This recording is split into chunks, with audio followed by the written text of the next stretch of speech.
Continuamos hoy analizando un poco lo que es el nuevo mapa político de un Congreso que arranca 57 diputados a quienes les dejan una agenda por ahí pendiente.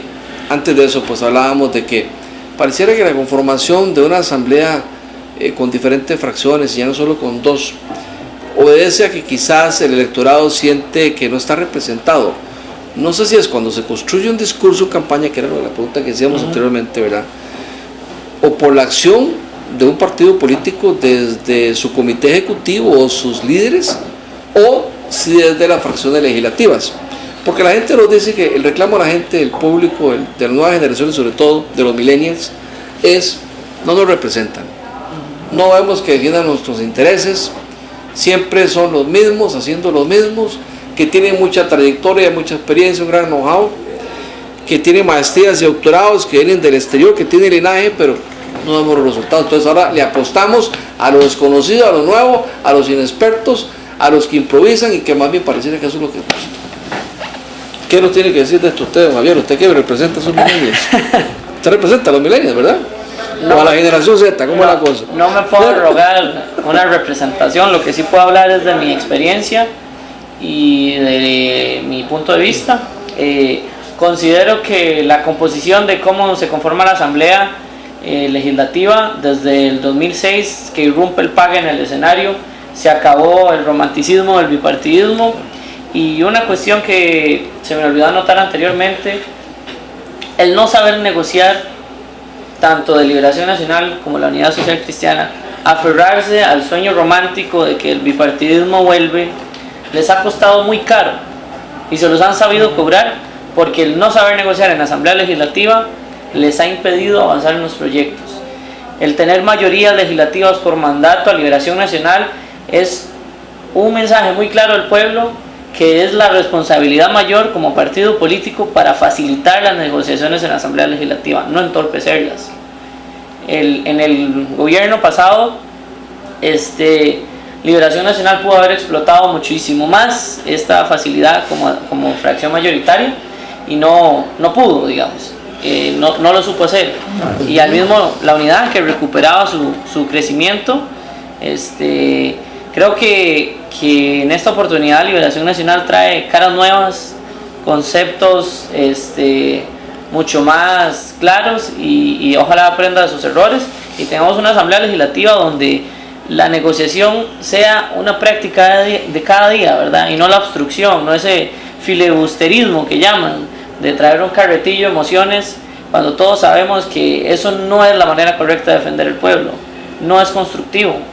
No arrogarse la representación de defender a los más pobres, obstaculizando proyectos de carácter fiscal, que para nadie es un secreto, que es un tema que a nadie se le va a caer bien, a todos los sectores, pero lo que sí se debe hacer es asumir la responsabilidad y el costo político de llevar a cabo las reformas necesarias. Estamos en la República Costarricense del Bicentenario, tenemos que afrontar eso con altura necesaria, y este Congreso debe cumplir con su mandato para generar los proyectos y el ambiente donde puedan pasar proyectos de ley de manera más eficiente.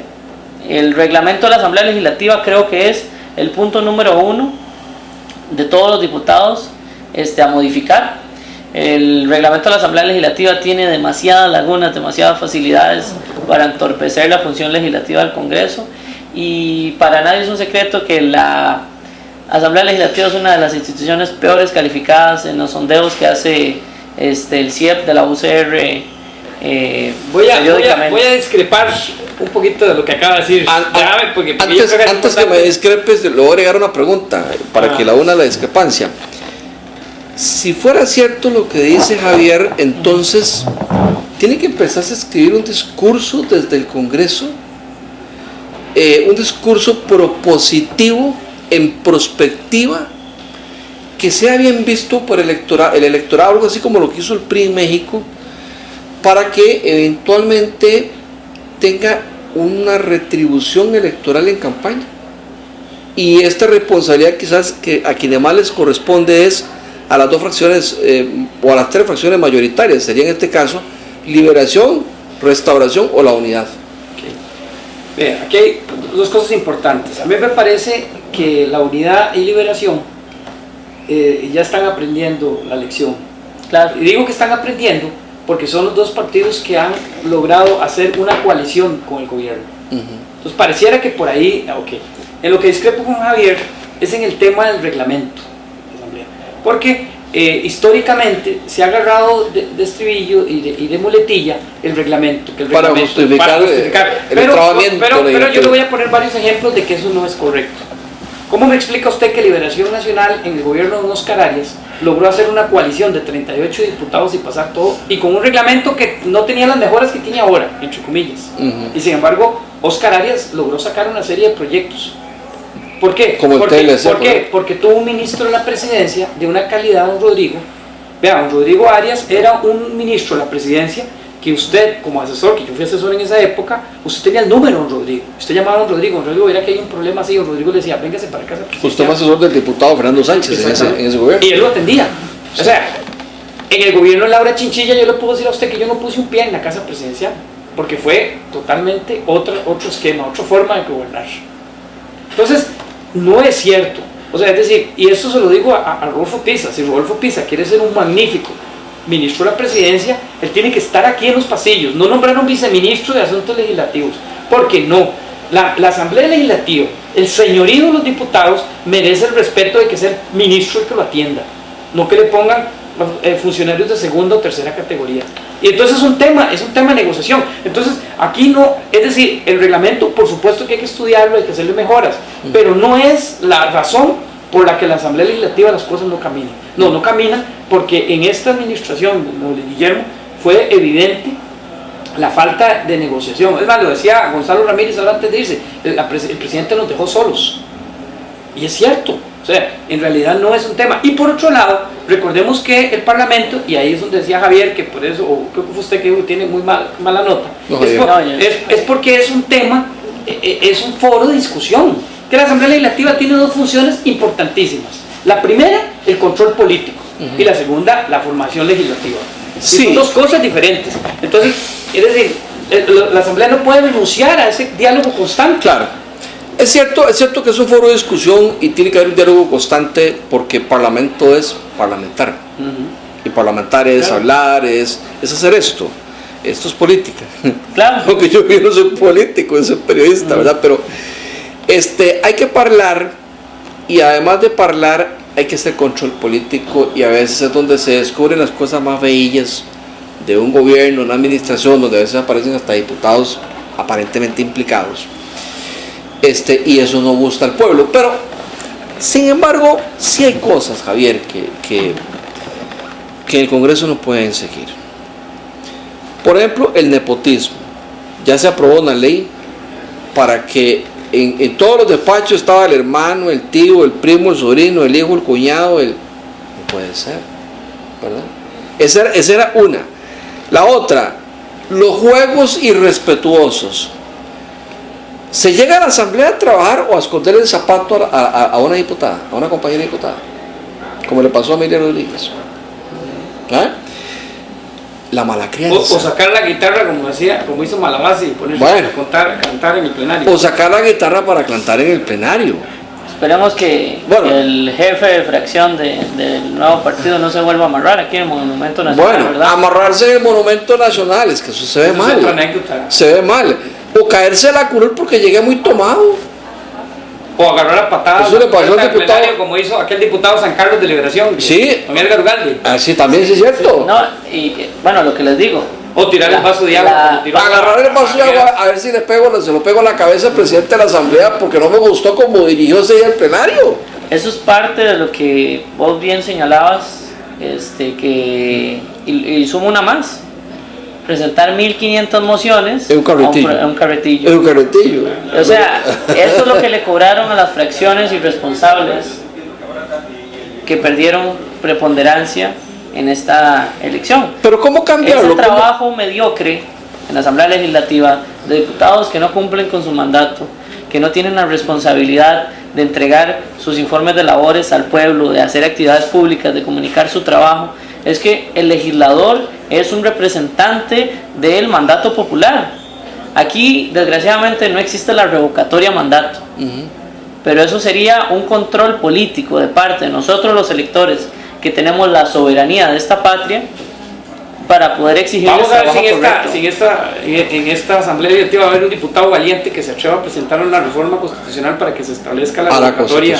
Sí, porque no puede ser que... Los espacios de... Perdón que te interrumpa, pero te decía, y concuerdo con vos, o sea, el ministro de la Presidencia no es solo la ficha clave, es el puente plata entre saber llevar un gobierno y cerrar puertas, digamos. Sí. Lo que sí tenía que señalar respecto al reglamento legislativo son los espacios de tiempo que se utilizan para hablar, pero una cosa es hablar constructivamente y otra cosa es perder el tiempo, ¿verdad? Y directamente para el tema de las mociones. Hay que regular esas cosas, hay que hacer un parlamento eficiente. Los diputados todos vienen a trabajar, no a perder el tiempo. Nosotros los costarricenses los elegimos para que legislen sobre las materias que... ¿Pero a qué espacio se refiere usted? Porque yo creo que a los diputados hay que tener mucho cuidado porque no les podemos cercenar los espacios. Pero ya nos quedan pocos minutos y ya habrá tiempo para hablar de los espacios. Y hay un tema que este parlamento pues le queda como la papa caliente en la mano. Es el plan fiscal, entre otros proyectos que quedan encaminados. Ya nos decía doña Araceli Salas, diputada de la Unidad, perdón, no es que borrón y cuenta nueva, pero si queremos revisar qué es lo que nos deja. La elección, por ejemplo, de un defensor de los habitantes, donde ahí está la lista ya. Aquí está la lista para que escojan, un momentito. Que marca la agenda, hace que manda, no. Yo soy diputado ahora. Por eso es que yo creo que debe abrirse un periodo extraordinario si alguien quiere participar. Bueno, usted piensa así. ¿Qué piensan ustedes de estos temas que quedan por ahí candentes? Son temas importantes que se los deja el Congreso anterior, que no pudieron sacarlos, no quisieron sacarlos, no quisieron aprobarlos, asumir esa responsabilidad, y que estos diputados, quienes ahora entran con una agenda ya marcada en el inicio. Nos queda como un minuto para cada uno, un par de minutos para cada uno. Arrancamos con Giovanni. El déficit fiscal, eso es lo más importante. Yo creo que el fracaso de la reforma fiscal que hay en la Asamblea es porque solamente impone cargas y a los mismos contribuyentes, y realmente no está controlando el tema de los evasores. Es más, la Contraloría lo ha dicho, se va de más de 8.000 billones de colones las grandes empresas. Hace 4 años se hacían 60 fiscalizaciones a los grandes contribuyentes. Esta administración la bajó a 20. ¿Cómo justifica eso? O sea, Luis Guillermo Solís, que ahora termina, bajó de hacer 60 fiscalizaciones anuales a los grandes contribuyentes a hacer 20. Eso aumentó la evasión. Y el gobierno no está presentando un plan de contingencia. O sea, si yo en mi casa, mis ingresos bajaron, yo tengo que bajar mis gastos. O sea, eso es de sentido común, no se me quiere ser economista, nada más ser jefe de hogar para entender eso. Y eso es lo que yo creo que Carlos Alvarado tiene que entender, que no va a poder negociar un paquete fiscal si no está presentando una propuesta de contención del gasto público. Javier, se habla de los ingresos y se habla de los gastos en materia fiscal, para puntualizar sobre ese tema, que es uno de los que quedan ahí en la agenda pendiente para los nuevos diputados. Y cuando se habla de ingresos se habla de grabar a los mismos, y cuando se habla de gastos se habla de empleo público. Usted es politólogo, pero no se habla de los intereses de la deuda, de las deudas interna y externa que consumen casi la mitad del presupuesto nacional. No se habla tampoco del crecimiento exacerbado de una deuda externa de casi 4.000 millones de dólares, cuando vino el Fondo Monetario Internacional a decirnos que apenas teníamos un déficit de un 2% que el 60% del presupuesto ordinario se financia con deuda externa. Bueno, peor aún. ¿Cómo resolver eso? Se resuelve solo con un plan fiscal que a lo sumo nos va a dar 2 puntos o un poco menos o poco más de 2 puntos, no vamos a llegar ni a 3 puntos del PIB, y el déficit anda en un 6 y podemos terminar en casi un 7 este año o el que viene. ¿O qué hace falta? Porque también yo oigo el tema de una reforma del Estado desde hace 30, 40 años y yo no la veo. ¿Qué proponen los politólogos? Creo que no creo que no es más de seguir hablando de contención del gasto, de nuevos impuestos. Creo que estamos hablando directamente de tocar fibras de cómo se estructura o cómo se dirigen los dineros en la administración pública, ¿verdad? Que eso es un tema mucho más profundo. Esta propuesta fiscal, si uno tiene el detenimiento de leerla, no solo son cargas impositivas y regresivas, sino que también comienza a definir cómo marcar el escenario para cobrar impuestos, para marcar todas las cuestiones gravables, y yo siento que eso es una actitud sana. Lo que pasa es que no existe un tema de regla fiscal que nos permita frenar el tema de la deuda, de financiar deuda, el presupuesto público con deuda, que eso es una irresponsabilidad y es inconstitucional además. No existe un tema de financiamiento por rendimiento, ¿verdad? Si aquí tenemos un ministerio, llámese cuál, y no ejecuta su presupuesto, no tiene cómo justificarlo, pues entonces, señores, ¿qué están haciendo ahí? No podemos hablar de empleo público y recortar el empleo público, porque evidentemente esto es una discusión que tiene que pasar por otros tamices primero antes de tocar el empleo público, pero sí debemos sentarnos a negociar con los sindicatos, a buscar temas de recortes en convenciones colectivas, a que asumamos la responsabilidad desde... Pero es que el gasto público no es solo los empleos no, públicos. Exacto. Esa es la trampa en que nos han metido. Eso es un factor de que los mismos sindicatos tienen que aprender a proponer ellos. Es inversión en obra pública y para eso quieren más impuestos, ¿verdad? Entonces grabamos a los que trabajan para seguirle dando más recursos al gran capital. Pero vamos a lo mismo. Y es obra pública que se ocupa también. No puede seguir girando recursos a ministerios que no están ejecutando, y esos recursos están girando con deuda. Entonces, comencemos por ahí, pero también no olvidemos que el mismo empleo público debe proponer sus propias soluciones y que eso debe sentarse, esas puertas deben abrirse. Es un tema que se las trae, más con el texto sustitutivo, que de que no hablamos, ¿verdad?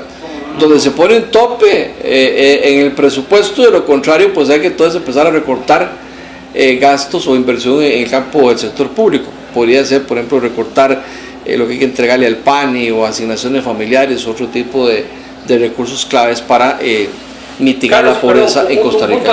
Imagínate que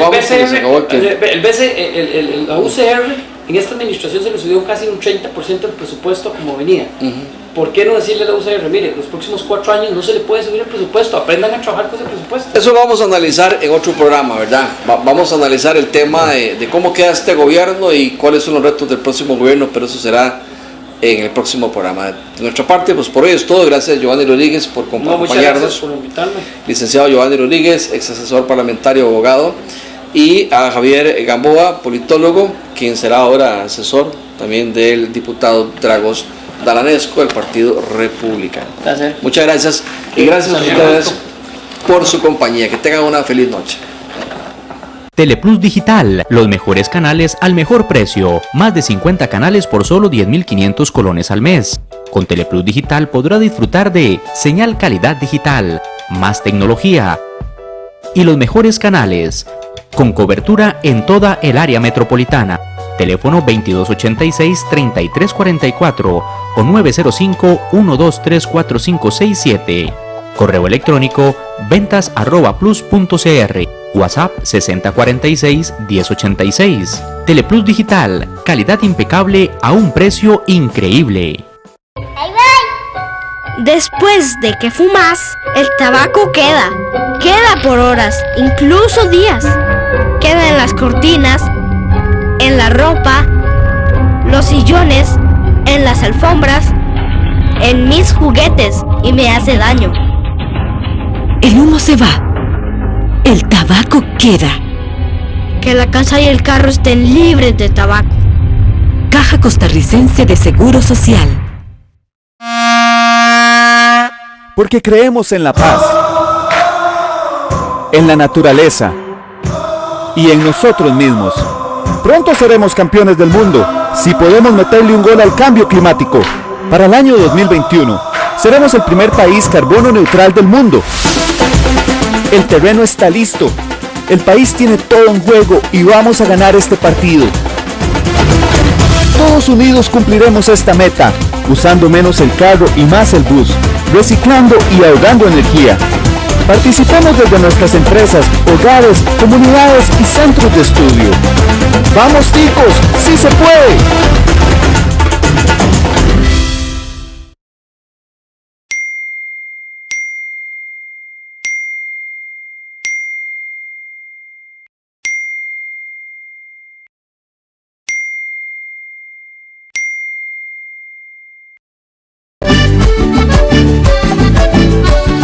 llegado al final de un encuentro más con la realidad de nuestro país, en compañía de los periodistas Carlos Garro, Ana Vega y sus invitados. Su cita es todos los jueves de 6 de la tarde a 7 de la noche por su canal, Canal 54 y la 1360 AM, en este espacio informativo donde su opinión vale. Te esperamos. Buenas noches.